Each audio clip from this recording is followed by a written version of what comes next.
ರಾಜ್ಯ ಕಾಂಗ್ರೆಸ್ನಲ್ಲಿ ಬದಲಾವಣೆಯ ಬಡಿದಾಟ ಹಿನ್ನೆಲೆ ಮುಂದಿನ ವಾರ ಮತ್ತೆ ದೆಹಲಿಗೆ ಹೋಗುವ ವಿಚಾರಕ್ಕೆ ಸಂಬಂಧಪಟ್ಟಂತೆ ಬೆಂಗಳೂರಿನಲ್ಲಿ ಡಿಸಿಎಂ ಡಿಕೆ ಶಿವಕುಮಾರ್ ಪ್ರತಿಕ್ರಿಯೆಯನ್ನು ಕೊಟ್ಟಿದ್ದಾರೆ. ಇನ್ನು ಡಿಕೆಶಿ ಯಾವಾಗ ದೆಹಲಿಯತ್ತ ಪ್ರಯಾಣವನ್ನ ಬೆಳೆಸ್ತಾರೋ ಬಹಳಷ್ಟು ಪ್ರಶ್ನೆಗಳು ಹುಟ್ಟಾಕೊಳ್ಳುತ್ತೆ, ಬಹಳಷ್ಟು ಸಂಚಲನ ಕ್ರಿಯೇಟ್ ಆಗುತ್ತೆ. ಏನಾಗಬಹುದು, ಈ ಬಾರಿ ಹೋಗ್ತಾ ಇರುವಂತಹ ಡಿಕೆಶಿ ಏನೆಲ್ಲ ಸಂದೇಶವನ್ನ ಹೊತ್ತು ತರ್ತಾರೆ ಅಂತ ಇರುತ್ತೆ ಪ್ರಶ್ನೆ.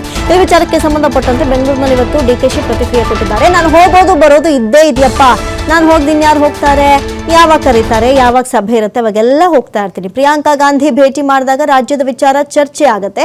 ಈ ಒಂದು ಚರ್ಚೆ ವಿಚಾರ ರಾಜ್ಯದ ವಿಚಾರ, ನಾನು ಹಾಗೆಲ್ಲ ಮಾತನಾಡೋದಕ್ಕೆ ಹೋಗಲ್ಲ, ಅದು ಸಾರ್ವಜನಿಕವಾಗಿ ಚರ್ಚೆ ಮಾಡುವಂತಹ ವಿಚಾರ ಅಲ್ಲ ಅಂತ ಹೇಳಿ ಡಿಕೆಶಿ ಪ್ರತಿಕ್ರಿಯೆ ಕೊಟ್ಟಿದ್ದಾರೆ. ಇನ್ನು ಭೇಟಿ ಮಾಡಿದಂತಹ ಸಂದರ್ಭದಲ್ಲಿ ಏನ್ ಮಾತನಾಡ್ತಾರೆ ಅಂತ ಏನು ಇರುತ್ತೆ ಆ ವಿಚಾರಗಳನ್ನ ಸಾರ್ವಜನಿಕವಾಗಿ ಚರ್ಚೆ ಮಾಡುವಂತಹ ವಿಚಾರ ಅಲ್ಲ, ಅದು ಬಹಳಷ್ಟು ಸೂಕ್ಷ್ಮ ವಿಚಾರ ಅಂತ ಹೇಳಿ ಇಲ್ಲಿ ಡಿಕೆಶಿ ಪ್ರತಿಕ್ರಿಯೆ ಕೊಟ್ಟಿದ್ದಾರೆ.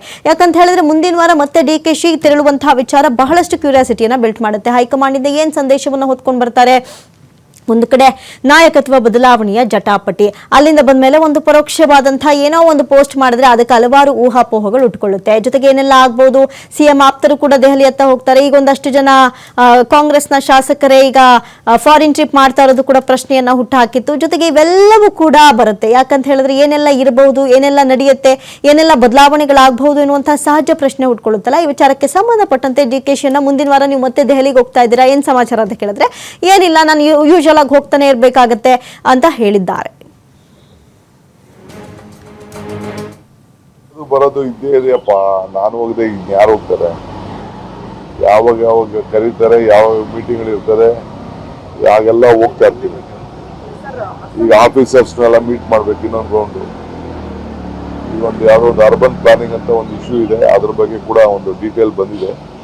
ನಮ್ಮ ಆಫೀಸರ್ಸ್ ಕಳಿಸ್ತಾ ಇದ್ದೀನಿ, ಮೋಸ್ಟ್ಲಿ ನಾಳೆ ನಾಡಿದ್ದು ನಮ್ಮ ಆಫೀಸರ್ಸ್ ಹೋಗ್ತಾರೆ. ಅದ್ರ ಬಗ್ಗೆ ನಮ್ದೊಂದು ಡಿಮ್ಯಾಂಡ್ ಆಗ್ತಾ ಇದ್ವಿ. ನಮ್ಮ ರಾಜ್ಯದ ವಿಚಾರ ಅಲ್ಲ, ನಂಗೆಲ್ಲ ಮಾತಾಡಕ್ ಹೋಗಲ್ಲ. It is not A public discussion. ನಾನು ಹೋಗೋದು ಬರೋದು ಇದ್ದೇ ಇದೆಯಪ್ಪ, ನಾನು ಹೋಗಿ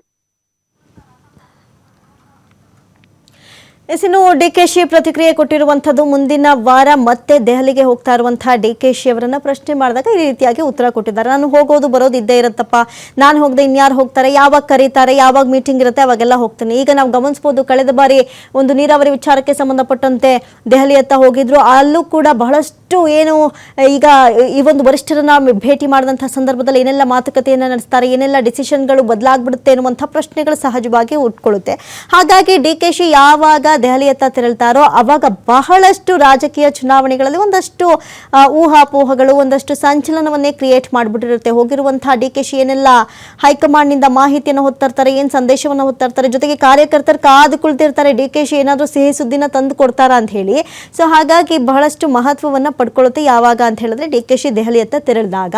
ಸದ್ಯಕ್ಕೆ ಪಂಚರಾಜ್ಯ ಚುನಾವಣೆಗಳ ಮೀಟಿಂಗ್ ಆಗಿರ್ಬೋದು, ಅಥವಾ ಅಲ್ಲಿ ಉಸ್ತುವಾರಿಯನ್ನಾಗಿ ಡಿಕೆಶಿ ಅವರನ್ನ ನೇಮಕ ಮಾಡುವಂತಹ ವಿಚಾರವಾಗಿ ಆಗಿರಬಹುದು, ಅಥವಾ ಬಹಳಷ್ಟು ವಿಚಾರಕ್ಕೆ ಡಿಕೆಶಿ ಒಂದು ಸಾರಿ ದೆಹಲಿಯತ್ತ ಹಾರಿದ್ರೆ ಬಹಳಷ್ಟು ರಾಜಕೀಯ ಸಂಚಲನಕ್ಕೆ ಆ 2-3 ದಿನಗಳು ಕಾರಣವಾಗುತ್ತೆ. ಇದ್ದಾಗ ಯಾರನ್ನು ಭೇಟಿ ಮಾಡ್ತಾರೆ, ಭೇಟಿ ಮಾಡೋದಕ್ಕೆ ಅಲ್ಲಿ ಪರ್ಮಿಷನ್ ಸಿಕ್ಕಿದ್ಯಾ, ಭೇಟಿ ಮಾಡಿದಾಗ ಏನೇನೆಲ್ಲ ಮಾತನಾಡ್ಕೊಂಡು ಬರ್ತಾರೆ, ಜೊತೆಗೆ ತಾವು ಸಿಎಂ ಆಗಲೇಬೇಕು ಅಂತ ಹಠಕ್ಕೆ ಬಿದ್ದಿರುವಂತಹ ಡಿಕೆಶಿ ಏನೆಲ್ಲ ಸಂದೇಶವನ್ನು ಹೊತ್ತು ತರ್ತಾರೆ ಅಂತ ಒಂದು ಕಡೆ ಅವರ ಕಾರ್ಯಕರ್ತರು, ಅಭಿಮಾನಿಗಳು ಕಾದು ಕುಳಿತಿರ್ತಾರೆ. ಅಲ್ಲಿಗೆ ಹೋದಂತಹ ಸಂದರ್ಭದಲ್ಲಿ ಒಂದು ಕಡೆ ಸಿಎಂ ಸಿದ್ದರಾಮಯ್ಯನವರ ಪರವಾಗಿ ಒಂದಷ್ಟು ಜನ ಮಾತನಾಡ್ತಾರೆ. ಅಲ್ಲಿಂದ ಶುರುವಾಗುತ್ತೆ ನೋಡಿ, ಎಲ್ಲವೂ ಕೂಡ ತಣ್ಣಗಾದಂತಹ ಸಂದರ್ಭದಲ್ಲಿ ಮತ್ತೆ ಶುರುವಾಗುತ್ತಲ್ಲ.